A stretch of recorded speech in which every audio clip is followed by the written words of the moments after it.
My name's Oliver Tree, and you're watching my exclusive, most requested live Ask Anything chat. Thanks to Romeo and iHeartRadio for having me on tonight to talk about my new song, Miss You, featuring Robin Schultz. Let's do it. So, Celeste from San Antonio, Texas, asks, if you weren't in the music industry, where do you think you would be? Well, the real answer is I would probably be working at like a hot dog stand or an ice cream shop because I do love to eat. But my dream, and especially right now while I'm doing music even, my true dream is to be directing and writing these feature films. So I've just been writing them as my hobby. I just finished my 4th screenplay for a feature film, and that's where my heart is. That's what I really want to be doing. I probably would just be working some horrible job, though. Realistically, I used to be a landscaper, and I'd have to pick up human feces, and I don't really want to say too much more than that, but I will say I probably, even as much as I don't like doing music and I'm always trying to retire, it's probably better than that last job. My next question is from Mariella from Argentina, and she asks, how is your disconnection process between one musical project and another? What do you do after tour and before working on something new? Short answer is I write screenplays. Any downtime I get, I'll usually lock myself in a hotel room anywhere. Sometimes it is in a place where you might not expect. Like I did a screenplay in a hotel in Utah. I was there for my friend's wedding, and it was this Mormon hotel that was basically like the equivalent of the Shining hotel, and locked myself in there for like 12 days and didn't see any humans. I was there for the wedding. I had flown in from Egypt, and I was actually writing in Egypt before that started. And for example, I was just in Italy writing a different one. I try to go to different places. I try to go see cool places for inspiration, but you're really just locked in some kind of hotel room or some kind of place, and you don't really see daylight. The thing is, you shut off the outside world and you dive into the world in your head. And I always document the room around me, because by the end of the week or the 2-week process of writing, there is garbage piled up. There's tissue piles. It is like chaos whirlwind, and it's actually pretty crazy. It's like an art piece in itself. My next question comes from Hillary in Grand Rapids, Michigan. Does it take a lot of work to maintain your current haircut? Answer is no. Short answer, but answer for the actual haircut is yes, that's more involved. Right now, I don't even own a comb. I'm starting to see some dreadlocks in my hair. As far as the actual haircut, though, that takes a lot of maintenance to get to the right place. I have to direct these people because I get different haircut people always, and even if I don't, I have to remind them how to do it. And essentially, I have to remind them, hey, you got to cut it straight here so it's not like this. I actually have to start cutting it more like this so that the front end is the longest. I have to get it perfect. It's always lopsided. It's always, hey, can you take more off this corner or this corner? And then you got cowlicks right in this section here and here, which essentially make them bow out like this. And I have to always ask them, make sure it's as straight as possible. And sometimes I'll have them actually use a salad bowl on my head to get that maintained perfectly straight. And then the rest of the hair pretty much just does its own thing. A lot of people think this is a wig. The answer is no, I'm stuck like this. Unfortunately, this is my actual hair. Moving forward, my next question is from Finn from Messenia, New York. And they're asking, when will you release Lies? Which I'm not exactly sure what they're referring to, because I did release a song called Lies, Came Out My Mouth, on the deluxe of my first album, Ugly is Beautiful, which came out, I believe, in around May of 2021, if my calculations are correct. So short answer, you might have missed it, buddy, but it came out. Next question is from Kels from Los Angeles. When will you come to Mexico City with your own tour? We love you, Oliver. Tacos loves you too. Okay, for one, I'm very confused because it says you're from Los Angeles and now you're asking me about Mexico City. Short answer, I love Mexico City. I've been there maybe 4 or 5 times. I actually did a show there last year, but I understand that you're saying a headline show, and that was a festival. even though I was headlining that stage, and you missed out because we put on quite an interesting show there. It was an epic one.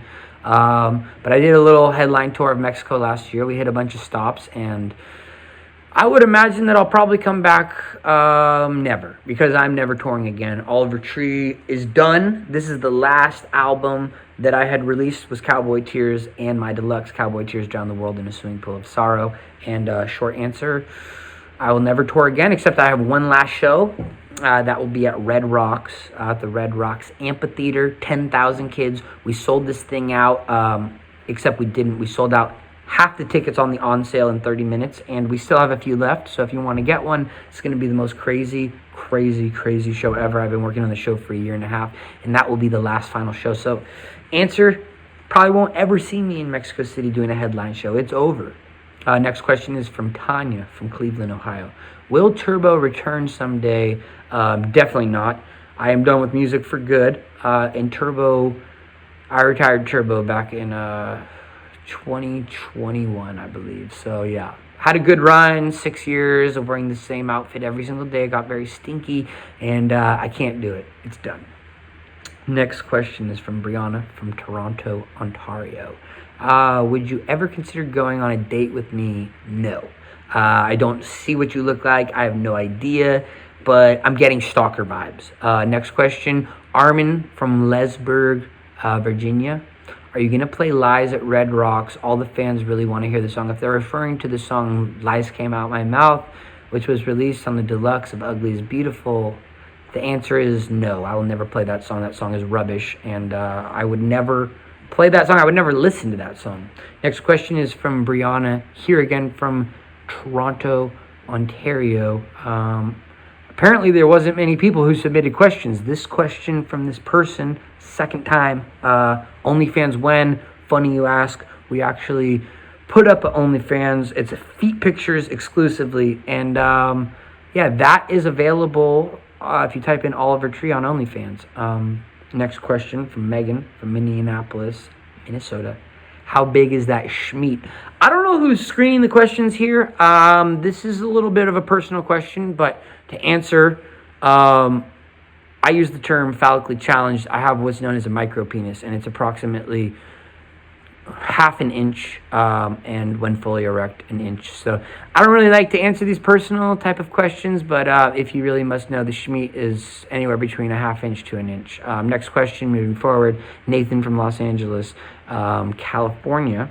What happened to the documentaries after Cowboy Tears? They have slowed down, and the latest one was in 2021. Okay, to tell you guys the truth, I filmed so many documentaries that we couldn't edit them in the speed, and I just got over it. I was like, this is too much work, and for one, I never seen a penny on any of this stuff, so it was very hard for me to be investing a bunch of money.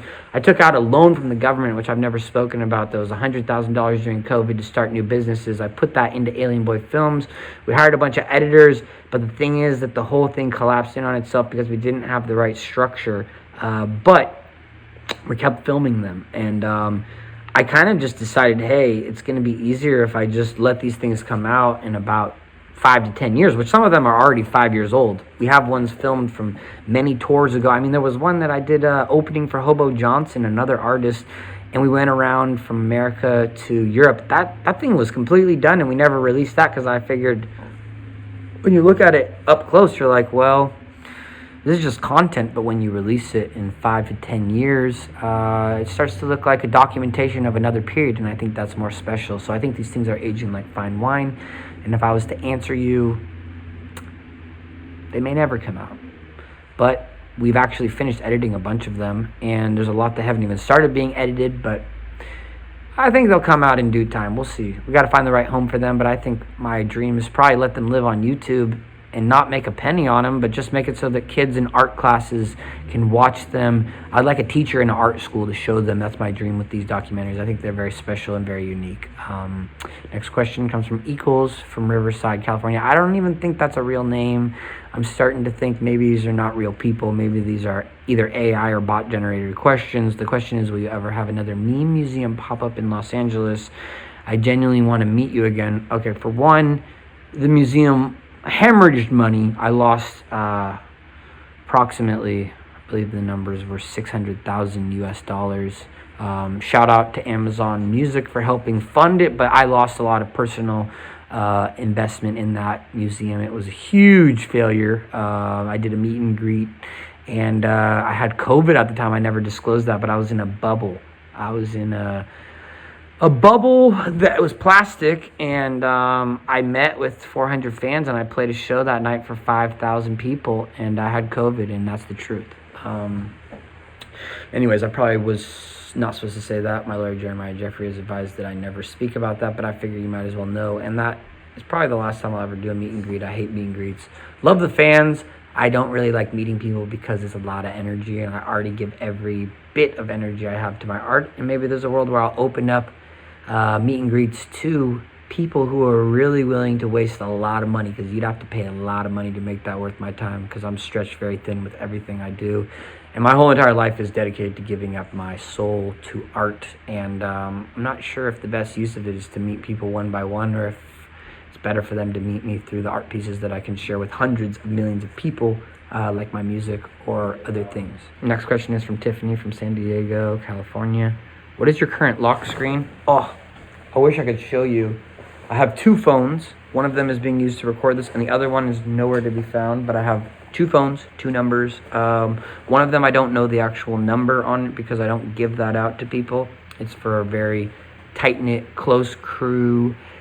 The other one, a lot of people ask me for my number, and it's hard for me to say no, so I have a second number for those suckers. But I'll say this, having two phones is never a good idea. It makes things very complicated. Like, for instance, right now, where's my other phone when I need it? Someone could be texting me something important on that one, and then my other phone is being used on this, and someone could text me something super important, and I miss it as well. So it's made things much more complicated, but it makes it easier for me to not be an asshole when people ask for my number, even though sometimes I have to say no. Other times, you never really know who you're talking to, and it could be important to have. Short answer, lock screens are both two different paintings by my favorite painter, Basquiat. And I used to have different backgrounds that made it easier to discern which one was which. And then my assistant, he thought it would be funny if he took pictures of these faces that he had morphed that made it look like I had. And I am heavy set right now. I'm probably the heaviest I've ever been. But he made me have even more chins and made me look bigger using the Face app, and he thought it would be funny to make both the lock screens the exact same. And when you're on a date, it's very embarrassing to have lock screens with your own face on it, especially ones that are essentially morbidly obese. And I changed them to Basquiat paintings.